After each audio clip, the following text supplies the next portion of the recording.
Il Friuli, anche per quanto riguarda la produzione artigianale, costituisce un territorio molto particolare e variegato, dove confluiscono e si intersecano le grandi civiltà che nel corso dei secoli proprio in Friuli hanno avuto il loro punto di contatto e di fusione. Segnevo definì il Friuli piccolo compendio dell'universo. Dal punto di vista delle produzioni artigiane può senza dubbio essere definito piccolo compendio di linguaggi espressivi diversi, di tecniche, di suggestioni. Purtroppo molte di queste produzioni un tempo fiorenti con lo scorrere dei secoli si sono perse e oggi le ritroviamo soltanto nei manufatti antichi, spesso nemmeno nei ricordi degli anziani. Si tratta di lavorazioni di grande valenza, lavorazioni ingiustamente abbandonate per il mutare del gusto, per la scarsità di materia prima, per l'esaurirsi, in poche parole, di un'eredità del saper fare, quindi una mancanza sostanzialmente di discendenza artigiana. Nell'ambito di alcuni progetti di ricerca condotti presso il Dipartimento di Studi Umanistici e del Patrimonio Culturale dell'Università di Udine si sono prese in esame alcune di tali produzioni, e questo non soltanto in un'ottica di mera sperimentazione o studio accademici, bensì con la speranza di poterle riproporre e, in poche parole, rimetterle in circolo. Con il mio intervento desidererei proprio illustrare alcuni di questi esempi, sperando di stimolare la curiosità e la creatività degli artigiani contemporanei. Ho parlato di creatività e non a caso. Infatti la ripresa di una tecnica di lavorazione dimenticata può essere ovviamente, certamente riproposta nell'ottica di una produzione fedele dei manufatti antichi, ma può essere anche rielaborata assimilandone l'uso dei materiali e la prassi di esecuzione di finitura, rapportata però al linguaggio artistico contemporaneo. E di questo vedremo un esempio già posto in essere e a mio avviso assai significativo. Ma torniamo al concetto già anticipato poco fa, di Friuli territorio particolare, di Friuli albergo crogiolo di diverse civiltà, e vediamo anche il perché. Basta scorrere la storia del nostro territorio per capirlo. Infatti, sui substrati autoctoni formati da diverse etnie, anche i Celti, ma non solo i Celti, anche se spesso si parla solo di Celti, nel 181 a.C. Si inserì prepotentemente, ma con risultati sorprendenti, la civiltà romana.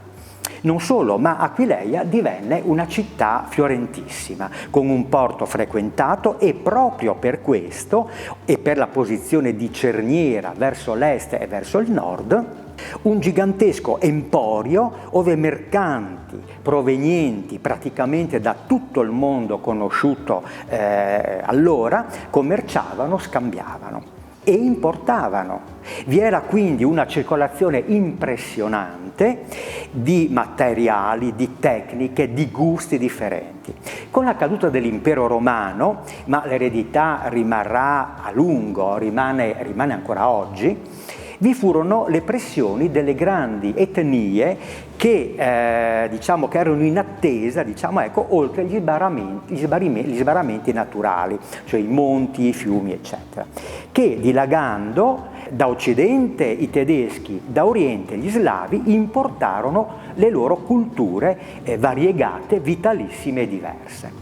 Facendo un balzo di alcuni secoli, ma questi ulteriori apporti rimasero ben vivi sul territorio, coesistendo magnificamente, arriviamo al Medioevo.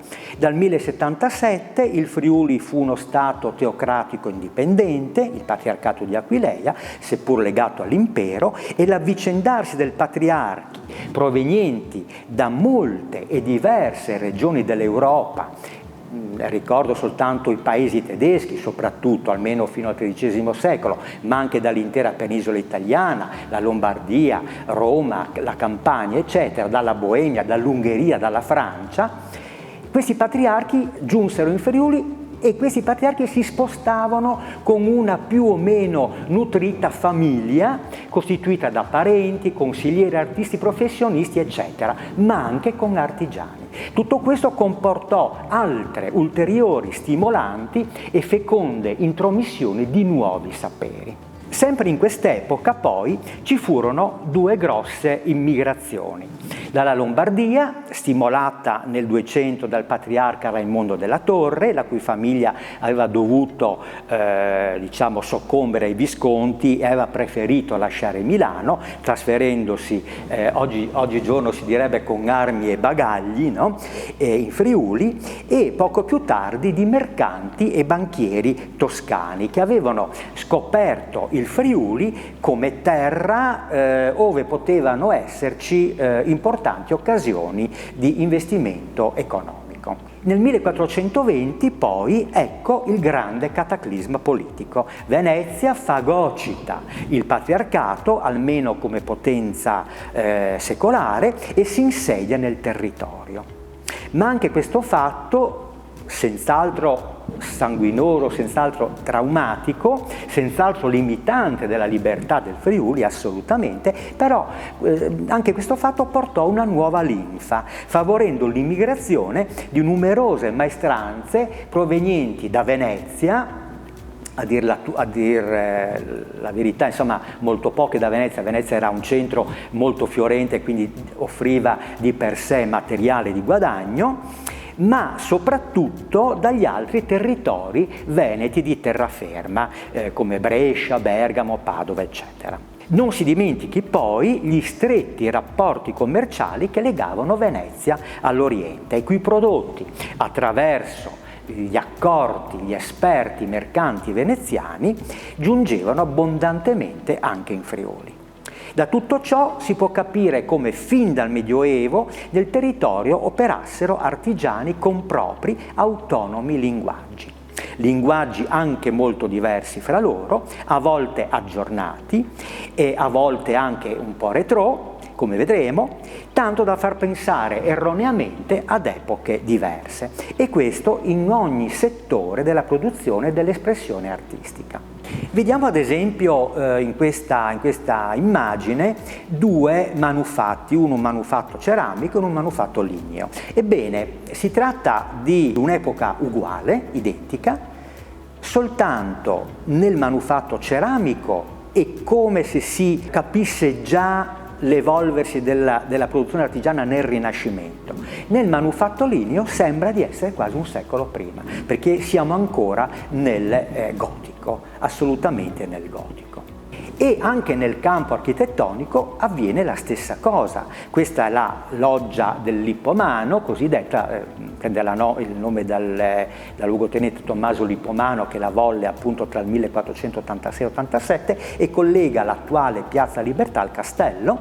Ebbene, siamo ancora in un'ambientazione tipicamente tardogotica, se vogliamo. Pochissimi anni dopo, un pugno di anni dopo, ecco ad Aquileia la tribuna magna di Bernardino da Bissone, siamo già in pieno Rinascimento, perché qui evidentemente hanno lavorato maestranze ancora legate al gotico, qui invece già maestranze lombarde, appunto Bernardino da Bissone, quindi con un'apertura molto più avanti, molto più aperta. Il primo esempio di tecnica abbandonata che vorrei illustrare appunto riguarda il legno, e intendiamo parlare dell'intaglio piatto su fondo ribassato, una tecnica dimenticata e mai più ripresa da almeno 5 secoli. Si tratta di un tipo particolare di decorazione del legno, nell'immagine vedete il suo evolversi, che inizia con i primissimi anni del 400 per arrivare fino ai primi anni del XVI secolo, con qualche esito anche successivo. Dopo venne abbandonata. Una tecnica molto particolare perché risulta circoscritta nel tempo, ripeto, dai primi anni del 400 fino ai primi anni del 500, Viene abbinata sempre ad altre tecniche, quindi viene abbinata all'incisione, alla punzonatura, al disegno, a volte, raramente, ma a volte anche all'intarsio. Usa legni molto particolari, quasi sempre il cipresso, e ha anche una notevole valenza cromatica. Questa sarà una sorpresa finale, diciamo, ecco. Una valenza cromatica ottenuta con una tecnica che non si ritrova in nessuna delle altre tecniche lignarie. L'intaglio piatto su fondo ribassato, come vedrete da questo schema, si muove soltanto su due quote, una quota superiore e una quota inferiore. Il fondo veniva punzonato. Perché veniva punzonato?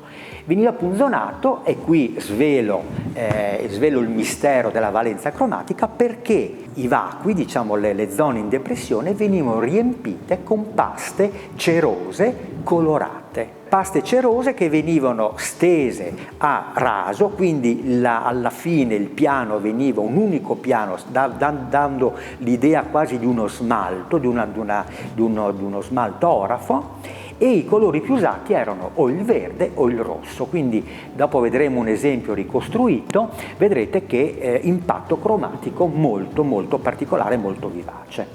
E vediamo come si presentavano questi manufatti quando uscivano dalle mani dell'artigiano. Premetto che durante il Medioevo il legno non veniva trattato, mentre a partire dalla fine, diciamo, del Cinquecento il legno si preferiva scurirlo.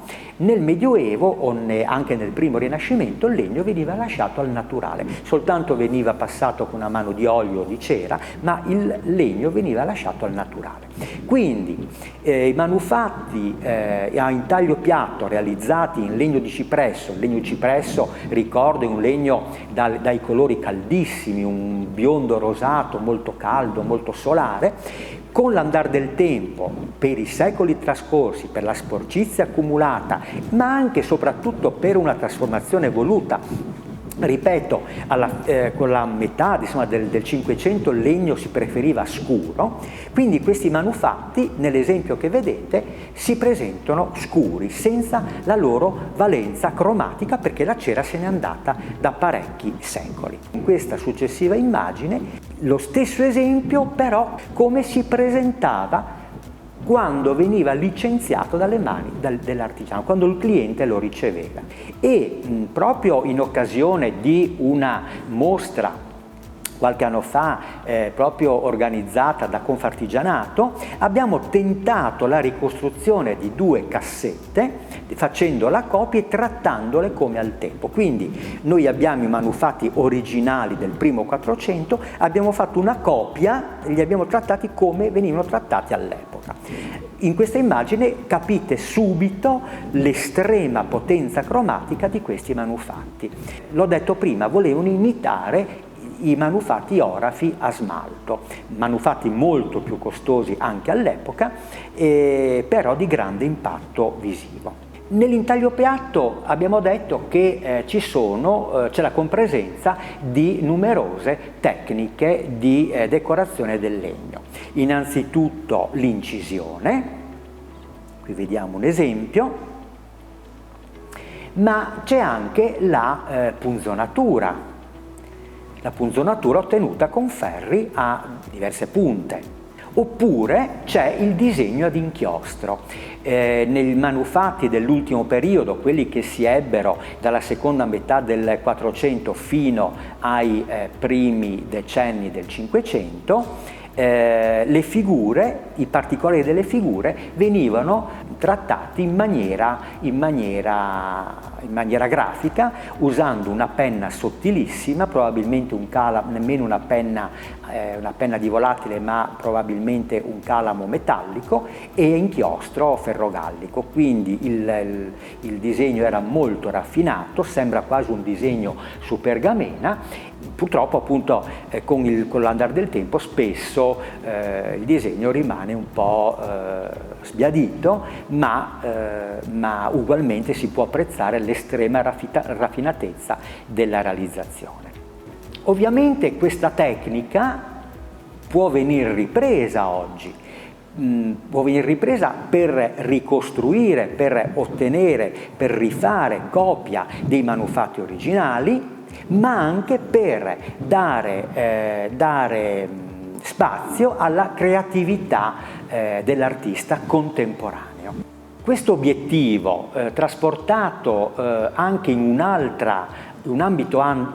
altro ambito artigiano, l'ambito tessile, è stato ripreso in Dipartimento con una mostra qualche anno fa, dove protagonista è stata un'artista tessile, Attigliana Argentieri Zanetti, che ha riproposto tutta una serie di opere da lei realizzate con un linguaggio attuale, contemporaneo, usando sempre tecniche antiche.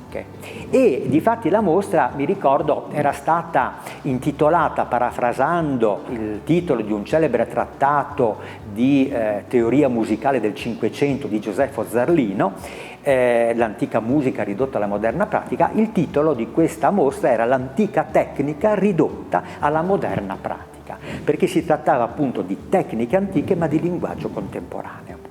Nell'immagine che vedete vengono riprodotti alcuni esempi di libri di taccamenti. Cosa sono i libri di taccamenti? I libri di taccamenti sono i taccuini promemoria che gli artigiani tessili del passato, del 5, del 6, del 700, dell'800 anche, costruivano per proprio uso. Questi libri di taccamenti sono sopravvissuti in buon numero e Attigliana Argentieri Zanetti ha saputo ripercorrere il procedimento artigiano che portava alla costruzione, alla realizzazione di tessili di diversa natura. In questa immagine due arazzi di Attigliana Argentieri Zanetti realizzati proprio secondo tecniche antiche. Questa ad esempio è una scenografia disegnata da Gianfranco Zanetti e realizzata appunto dalla moglie Attigliana Argentieri Zanetti. La ripresa importante ad opera di Attigliana Argentieri Zanetti per la cosiddetta tessitura continua, cioè un tipo di tessitura tubolare senza cuciture. Una tecnica antichissima. Qui vediamo riprodotto un taccamento per far sacchi senza cucitura, che si usava anticamente per la confezione di sacchi, ma anche per la confezione di camicie. Se voi ricordate il Vangelo, la tunica di Cristo è definita senza cuciture, tessuta tutta d'un pezzo da cima a fondo. E anche in un inventario di Cividale viene citata appunto questa tecnica senza cucitura, ma fu una tecnica che fu abbandonata nei primi anni dell'Ottocento, con qualche ripresa poco dopo la Seconda Guerra Mondiale, ma almeno da una sessantina d'anni era completamente stata abbandonata. Eppure Attigliana Argentieri Zanetti ha saputo ricostruirla per creare delle sculture tubolari. Passiamo ad un'altra produzione artigiana, la produzione ceramica. Udine nei primissimi anni 90 visse una scoperta sensazionale. Quando il Palazzo Dolfino Telio, in piazza Primo Maggio, sede del Conservatorio Statale di Musica, fu interessato da un intervento di restauro, dopo alcuni scavi effettuati per la posa di alcune tubature all'interno del palazzo, si scoprì tutto un altro piano sottostante al piano terra. Un piano che però in epoca molto antica, addirittura intorno alla fine del Cinquecento e primi anni del Seicento, era stato completamente chiuso con del materiale di riporto che restituì manufatti molto antichi e molto importanti, tipo vetri, metalli, eccetera, e in un vano anche quello che è stato definito il più importante ritrovamento ceramico in Italia degli ultimi 50 anni. Si tratta di una serie di manufatti ceramici molto particolari, non olle, non brocche, ma mattonelle in ceramica che erano destinate sia al rivestimento pavimentale, ma siccome avevano ancora tracce di chiodatura, anche al rivestimento parietale, probabilmente frutto di una demolizione effettuata intorno agli ultimi anni del Cinquecento, ai primissimi anni del Seicento, in un palazzo della zona, probabilmente in base agli stemmi riportati a Palazzo Filittini. Questo ritrovamento portò al reperimento di numerose mattonelle straordinariamente belle, prodotte in un laboratorio udinese e probabilmente, anzi quasi certamente, nel laboratorio di Maestro Tommaso, che era ubicato all'inizio di Borgo Grazzano. In una mattonella, infatti, è riportato anno 1500, esatto, e è riportato anche l'artefice. Maestro, opera di Maestro To. Poi in quel punto purtroppo la mattonella si spezzò e non fu trovato il frammento che la completava. Però sappiamo che proprio in quegli anni, tra fine 400 e i primi anni del 500, in Borgo Grazzano operava un'importante fornace ceramica gestita da Maestro Tommaso, quindi siamo quasi certi appunto che il Maestro To sia da identificarsi con Maestro Tommaso. Ebbene, anche questa è una tecnica che andrebbe ripresa. Si tratta di una tipica ceramica rinascimentale. Oggigiorno ci sono delle riproposizioni in questo caso, in questo senso, certamente, ma si limitano appunto alle solite brocche, ai piatti e così via. Invece, perché non pensare anche ad una ripresa di questo tipo di rivestimento, di questo tipo di pavimentazione? Scorriamo rapidamente le immagini.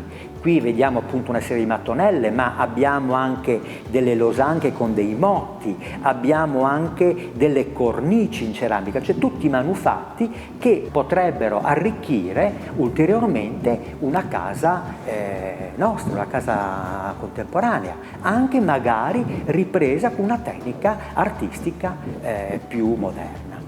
Concludiamo con un'altra attività artigiana degna di nota, soprattutto rapportata al Friuli medievale. Intendo parlare della produzione orafa. A Cividale tutti conosceranno, è famosissima, la casetta cosiddetta dell'orefice. In realtà non siamo certi che sia stata proprio di un orefice, anche se una casetta artigiana sicuramente. Al piano terra c'era un laboratorio artigiano assolutamente, un laboratorio molto piccolo e quindi è probabile appunto che lì ci sia stato proprio un orefice, anche perché tutta la zona di Borgo Brossana dove insiste la casetta era una zona di orafi che a Cividale avevano raggiunto livelli altissimi. Nell'immagine vediamo la pala del patriarca Pellegrino II, risalente al XII secolo. Basta appunto focalizzare appunto su alcuni particolari per renderci conto dell'altissimo valore, dall'altissima valenza artigiana che avevano raggiunto gli artefici cividalesi del Medioevo. Si tratta di una lastra sbalzata, punzonata, in argento, sbalzata, punzonata e poi dorata. Studiando inventari udinesi anche di epoche successive, cioè del 400, spesso troviamo citati molti preziosi, molti gioielli. Ebbene, basta scorrere questi inventari per renderci conto di come gli orafi udinesi, friulani, diciamo, ecco, del 400 utilizzassero materiali diversi, quanto più vari. Troviamo corallo, troviamo avorio, troviamo le perle, troviamo l'ambra di 3 tipi, l'ambra canenico, che era l'ambra grigia, l'ambra rossa, l'ambra gialla, no? Troviamo il cristallo di rocca, troviamo nelle pietre preziose e semipreziose ci sono diamanti, granati, turchesi, smeraldi, rubini, moltissimi rubini. Quindi avevano a disposizione una scelta di materiali enormi. Abbiamo anche alcuni nomi di orafi. Molto famoso, ad esempio, era Stefano della Burgulina, che aveva laboratorio orafo a Udine, ma un nome eccellente di orafo del tempo, che era anche architetto, era Niccolò Lionello, che fu l'artefice, come architetto in questo caso, della loggia della Domus Communis, appunto udinese, che ancora appunto ospita la sede del nostro comune. Ma nei reperti che troviamo durante gli scavi, soprattutto nei cimiteri medievali, ma anche a livello di tesori o del Duomo di Gemona o del Duomo di Udine, eccetera, troviamo manufatti orafi del periodo che sono molto raffinati. Qui questo sta a dire che cosa?